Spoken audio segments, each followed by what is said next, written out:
In the enchanted lands of ancient China, in the swirling mists and rugged peaks of Mount Huaguo, the Fruit and Flowers Mountain, sat a large rock. Since the dawn of creation, the rock had absorbed the truth of heaven, the beauty of earth, the power of the sun, and the mystery of the moon. Then one day, the rock began to crack. From within the rock emerged a magic stone egg. The stone egg hatched, and from within it emerged a stone monkey. This stone monkey was destined to become a legendary figure. As he took his first leaps on the rugged peaks of Huaguo Mountain, he bowed to all four cardinal directions. Then, bursting with magic, his eyes shot golden beams that pierced the clouds, reaching all the way into the kingdom of heaven. Startled by this mysterious light, the Jade Emperor, the supreme ruler of the heavens, summoned Thousand-Mile Eye and Wind-accompanying Ear, two deities renowned for their keen sight and hearing, to investigate the source of the light. The gods descended to the lush valleys of Huaguo Mountain. They observed the newly born monkey, which was larger than other monkeys, shooting golden light from its eyes. Reporting back to the Jade Emperor, they conveyed news of the monkey born from a magical stone. The Jade Emperor, hearing that it was just a monkey, dismissed the event from his attention. The stone monkey grew up amongst the other monkeys on the island, enjoying the fruits and flowers of the island. One day, standing on a cliff, the monkeys challenged each other to jump through a waterfall to see what was behind it. They agreed that the monkey who was brave enough would be their king. Without hesitation, the stone monkey leaped off the cliff and into the waterfall. On the other side of the chasm before him was a great iron bridge. Across the bridge stood a magnificent great palace, which he claimed for his tribe, calling it the Water Curtain Cave. It became a sanctuary for his followers, a place of laughter and safety. From that day, he was known as the Monkey King. But as the Monkey King looked at the peaceful lives of his fellow monkeys, he felt a stir of unease. His heart wanted something more, a desire to overcome the bounds of mortality. He wanted to become immortal. One of his advisors told him that Buddhas, sages, and dragons had learned the secret of immortality. This longing to discover these secrets led him on a new quest, a quest that would take him beyond the mountains to new lands and adventures. And so, with the wind at his back on a raft that he had built, the Monkey King began his monumental journey. This was the beginning of his story, the rise of a hero whose name would echo through time. Welcome to the mysteries of mythology, Sun Wukong, the Monkey King. The Monkey King's first step on this ambitious adventure led him to the lands of men, where he searched for someone who could teach him the sacred arts of immortality. When he arrived on the shores of men, he stole the clothes of a woodsman and made an attempt to blend in with the humans.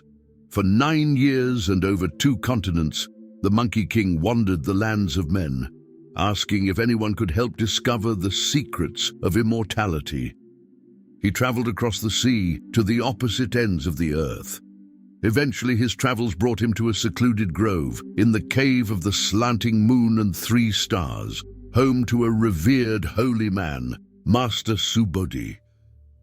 Subodhi was said to know the secrets to eternal life, and as the Monkey King approached his dwelling, one of his disciples opened the door, telling the Monkey King that his master was expecting him. Master Subodhi, impressed by how far the Monkey King had traveled, agreed to take him as his disciple. Recognizing the profound destiny before him, the sage gave him the name Sun Wukong, which meant awakened to emptiness. In the quiet of the grove, Master Subodhi turned to Sun Wukong, his voice a soft echo among the ancient trees. "Power, dear student, is but the wind in the forest. It moves the leaves, but does not decide where they fall.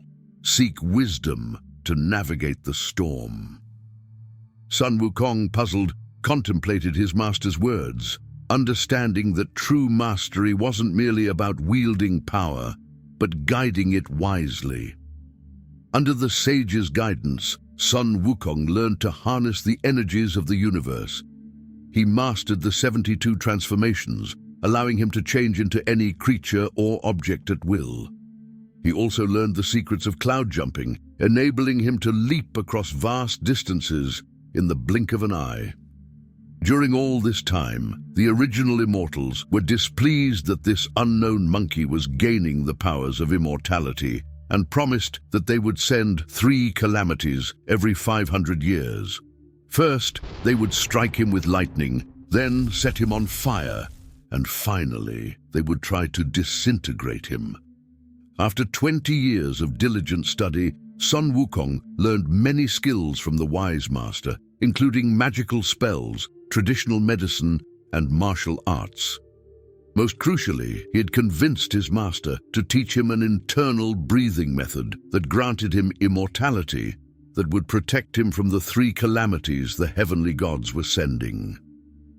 I am invincible! Caught showing off to his peers, Sun Wukong was disowned by Subhuti, ending his tutelage. But Sun Wukong had learned all he wanted to from his master and returned home, bound by an oath not to share Master Subhuti's teachings.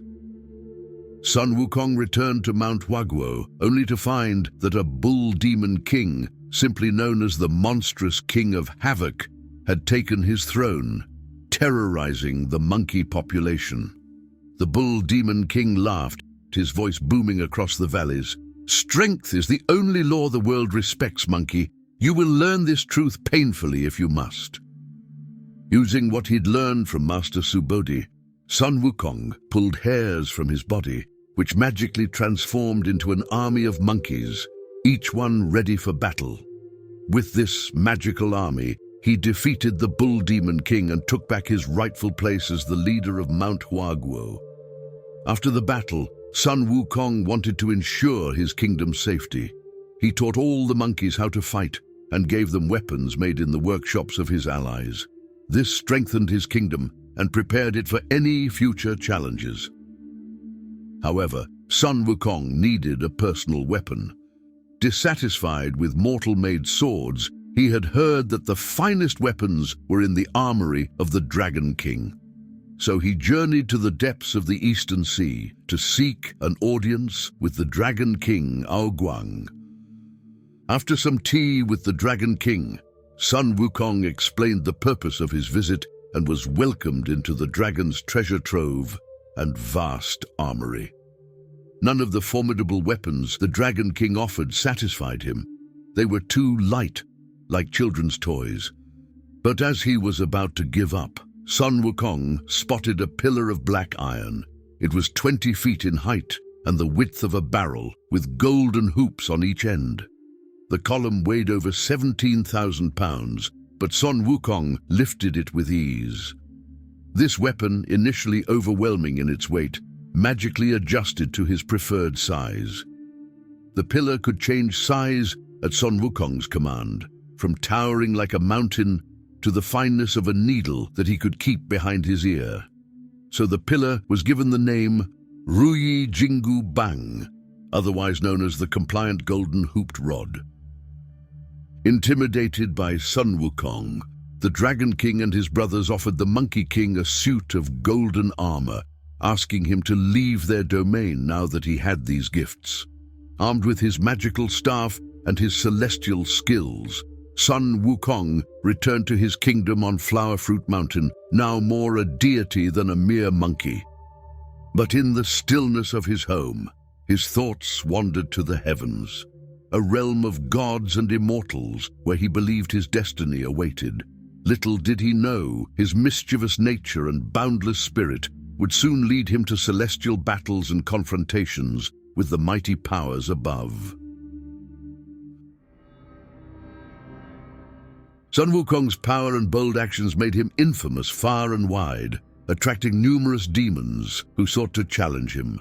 Each demon who dared to confront him was swiftly defeated and then recruited into his rapidly expanding army. As the Monkey King's reputation grew, he became so notorious that one day the rulers of the underworld devised a plan to deal with him.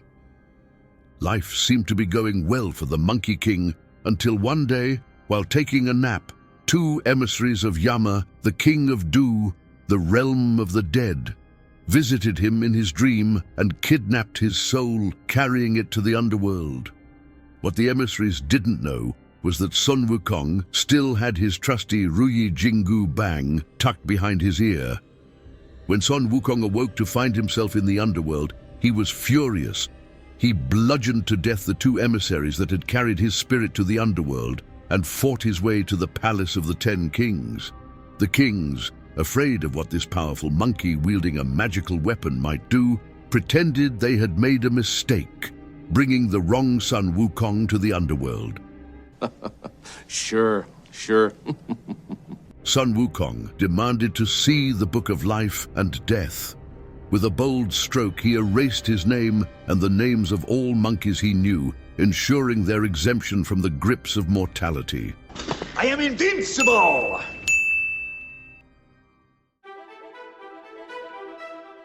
The gods of death were shocked by Sun Wukong's boldness.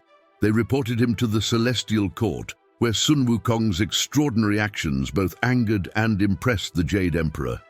Instead of punishing him, the Emperor saw a chance to control the Monkey King by inviting him into the celestial bureaucracy, presenting it as an honor rather than imprisonment. This strategy was aimed at taming Sun Wukong's rebellious spirit by involving him in the heavenly government. The Jade Emperor's plan included giving Sun Wukong a seemingly prestigious title within the heavenly court to monitor and curb his mischief. Pleased with the honor but unaware of the Emperor's true intentions, Sun Wukong accepted the invitation. He was welcomed grandly and given the title Protector of the Horses. At first, he saw this role as a significant honor. He was delighted that he was now being truly considered one of the great immortals. But he soon realized it was just a mundane job looking after the celestial stables, a position considered lowly by the other deities. This realization only made Sun Wukong angry again, pushing him further towards defiance against the celestial order and the Jade Emperor. Feeling tricked and belittled, Sun Wukong's initial thrill turned to fury. His pride wounded and his ambitions mocked, he renounced his heavenly title and returned to Flower Fruit Mountain, declaring himself the great sage equal to heaven.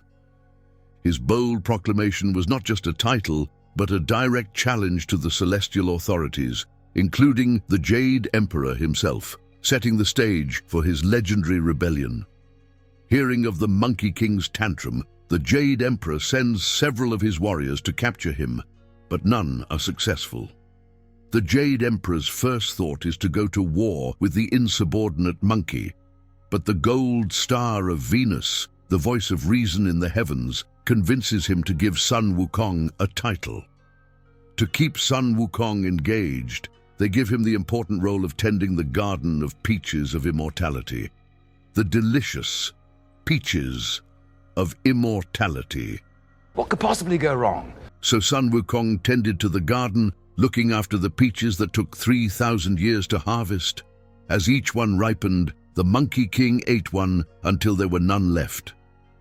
But the peaches were for the Queen Mother of Heaven's immortal peach festival, and when 7 maidens came to collect the peaches, Sun Wukong trapped the maidens in the garden and, under disguise, joined the festival.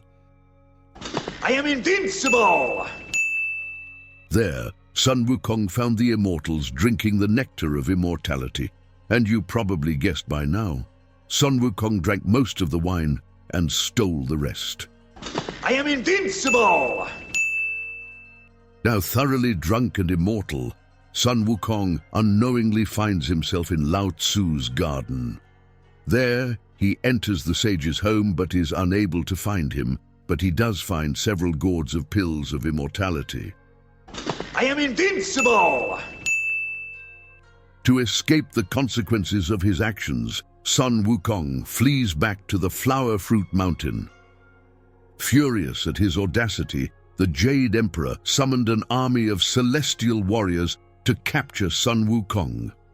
However, armed with his magical staff and his newly acquired powers, Sun Wukong was a formidable opponent. He fought with such ferocity and cunning that the heavenly army was repeatedly defeated, each attempt only increasing his legend and cementing his status as a hero, defying the cosmos for respect and recognition. As Sun Wukong's defiance reached the heavens, the celestial court was at a loss. In their search for a solution, the goddess of mercy, Guan Yin, suggested they summon Erlang Shen, a powerful and somewhat unpredictable deity known for not strictly adhering to the Jade Emperor's commands. Heeding the call, Erlang Shen faced off against Sun Wukong, who mockingly requested lesser gods as opponents, claiming boredom with the lack of challenge. Their confrontation escalated as both deities transformed into immense, monstrous forms.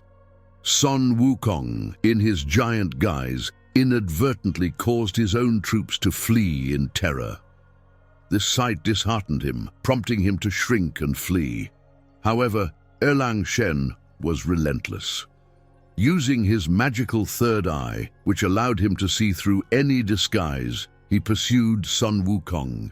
The two engaged in a dynamic shape-shifting duel, turning from sparrows to sparrow hawks to cormorants in a spectacular display.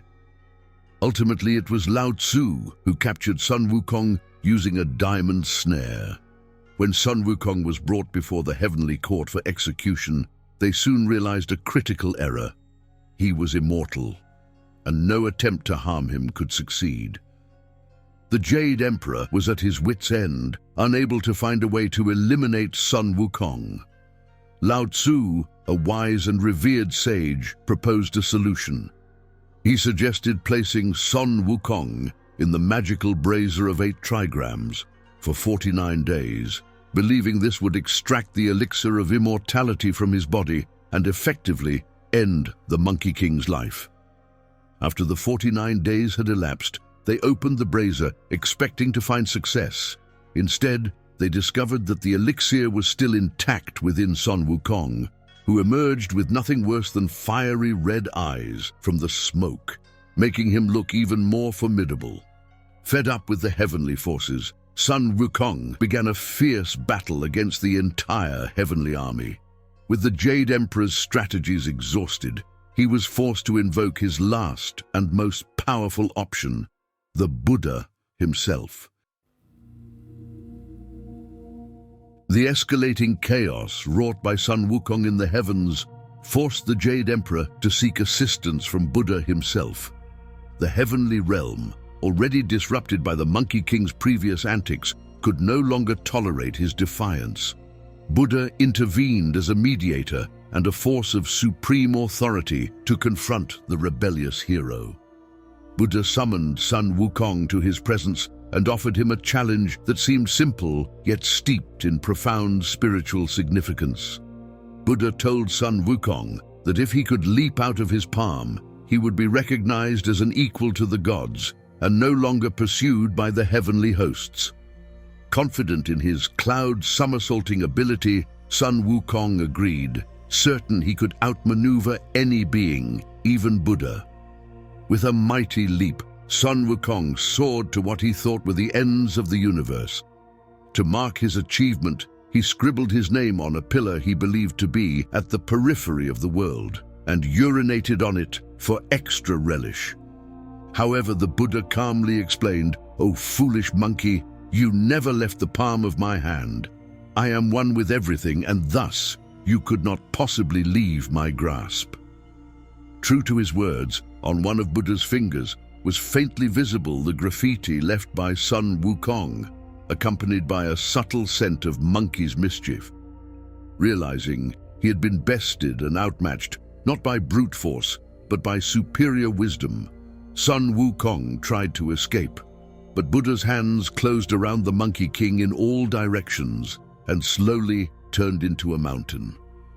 Under this mountain, Sun Wukong was imprisoned, trapped beneath its weight with only his head and hands free.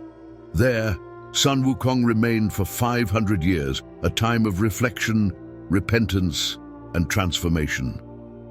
This period was meant not only as punishment, but as an opportunity for introspection. In the silence and solitude beneath the mountain, Sun Wukong was forced to confront his own pride and recklessness. This was a time for the Monkey King to meditate on the Tao, the Way, and his place in the cosmos, bridging his unruly past with a potential path to redemption. Centuries after Sun Wukong was imprisoned, Buddha noticed the people of China becoming increasingly greedy and violent. In response, he convened his Council of Immortals and decided that a pilgrimage to India was necessary to retrieve sacred sutras that could teach righteousness and enlightenment. The compassionate goddess Guan Yin volunteered to find a worthy champion for this perilous journey. Guan Yin traveled to Chang'an and appeared to Emperor Taizong, instructing him to choose a monk for the mission. The monk Tang Sanzang, believed to be a reincarnation of the Buddha's disciple, Golden Cicada, was selected and given the name Tripitaka. The next day, with imperial credentials in hand, Tripitaka set out on his journey, accompanied by 2 attendants and riding a magnificent white horse. Their journey took a dire turn when a pitfall led them into the clutches of a cannibalistic demon king. The attendants were devoured, but Tripitaka was spared for later, his enlightened mind believed to grant immortality if consumed. However, Tripitaka was miraculously rescued by Taibai Jing-Sing, the Evening Star, who appeared as an old man and freed Tripitaka. Continuing alone, Tripitaka's path crossed with a tiger. Just as he braced for death, a hunter named Lu Bojin drove the beast away and offered refuge. Upon departing, they stumbled upon the entrance to Five Elements Mountain, where Sun Wukong was imprisoned. Here, Sun Wukong declared that he'd been waiting for Tripitaka, whom Guan Yin had foretold would free him. Tripitaka recited the words inscribed at the mountain's summit by Buddha, lifting the seal and freeing Sun Wukong, who swore loyalty to him. The duo's journey was fraught with challenges due to their differing natures. Tripitaka's calm demeanor clashed with Wukong's fiery spirit. To manage Sun Wukong's temper, Guan Yin gifted Tripitaka a magical headband that could be tightened to control Sun Wukong when reciting a sacred incantation. Their travels led them to Coiled Snake Mountain, where a monstrous white dragon swallowed their horse. Wukong battled the dragon until Guan Yin intervened, revealing the dragon was meant to serve them. Ashamed, the dragon transformed into a white stallion to replace the horse he had eaten to continue their journey. They soon met an old man whose daughter had been captured by a gluttonous pig-faced demon. Wukong rescued the girl and subdued the demon, who introduced himself as Zhu Bajie. He had been exiled from heaven for misconduct and was waiting to assist Tripitaka, as foretold by Guan Yin. Zhu Bajie then joined their quest. Further along, they encountered the Sand River demon, Xiao Wujing, who also joined them after Guan Yin revealed his true purpose. With their group now complete, they faced numerous adversaries and internal conflicts, but grew stronger and more enlightened with each challenge. After 14 years, they reached Vulture Peak in India, where Buddha presented them with blank sutras as a test of sincerity. Recognizing their true commitment, Buddha then granted them the actual sacred texts. The journey back to China was swift, and upon delivering the sutras to Emperor Taizong, they were honored before being whisked back to Buddha's presence. There they received divine gifts for their service. Tang Sanzang achieved Buddhahood. Zhu Bajie became the cleaner of altars. Sha Wujing was elevated to a golden arhat, and the white dragon horse was transformed into a celestial dragon. Together they took their places in heaven, concluding their legendary journey to the west. As Sun Wukong stood upon the peaks of Flower Fruit Mountain once again, his journey from mischievous imp to enlightened protector was complete. He gazed out over the lands that had once known his wild antics. Now they would witness his wisdom. With the serenity of a sage, he assumed his place among the clouds, a beacon of balance between earthly whims and heavenly peace. In his heart, Sun Wukong carried the eternal truths he had learned, that wisdom comes from seeking understanding beyond oneself, that power should be wielded for good, and that redemption is accessible to all souls willing to walk the path of enlightenment. As he watched over his fellow creatures, the Monkey King's legend continued to inspire a timeless story of transformation and the infinite potential of the spirit. And so, with the mountain his throne and the sky his domain, Sun Wukong, now a Buddha, watched and guided, his legacy a testament to the journey every heart undertakes, a journey of challenge, change, and ultimate triumph. Sun Wukong, the Monkey King from the seminal 16th-century Chinese novel Journey to the West by Wu Cheng-en, embodies the journey from mischievous rebel to enlightened sage, reflecting the human quest for spiritual growth. Sun Wukong acquires supernatural abilities through Taoist practices, symbolizing the transformation achievable through discipline and wisdom. His defiance of celestial authority highlights themes of autonomy and the struggle against destiny, resonating deeply in Chinese culture as a representation of intelligence, bravery, and righteousness. As a cultural icon, Sun Wukong's adventures and moral evolution from earthly impulsiveness to celestial wisdom continue to inspire and entertain, illustrating the timeless battle between base desires and the pursuit of higher understanding.